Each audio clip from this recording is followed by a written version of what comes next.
نه در جایتون بشینید. پدرچینت میگویم. سلام با اشتباهی کمان این سورپریز خوب شد. من اینجا همراه حتما چیز رو فیلم ها میکنید؟ انیق شما چیزی رو فیلم ها میکنید. هر دویتان زبان یک کلمه. یعنی حالا بطرف تقویم باید حیاتش رو خیر میره؟ نه شما دیر نکنید. زود روید. آخر دیو تو هم با ما را خودی من حق را میبرم. معنیش به تو زنگ میزنم. فهمه صداتی من شد.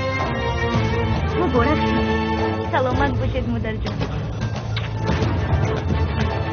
و من این رابطه اثبات میکنم. رفتیم من از پدرم آمدیم و گویم که کارو خبر بکنیم. میبینیم کدومی ما بهتره. چی خوب؟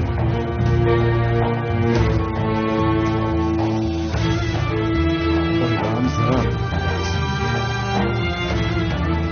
خوبتش معلوم است. من البته کمی دور شدم. خلاص ترسیدم. یعنی ترسیدم. چی کار کنیم؟ چی ترسیه میدی؟ همکاری بله برای خاطر آینده خوبی فرزندش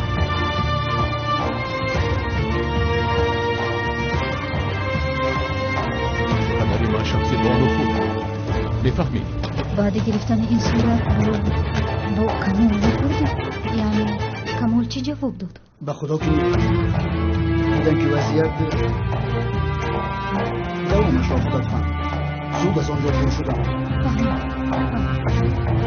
باز خدا میداند بعد رفتن من چگری نوی ساها آن مغمه رو تحقیق سری من گران شد فکر کردم این کار رو نکنم.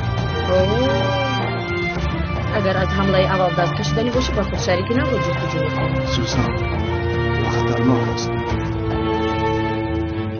تو در اینجا چی کار داری؟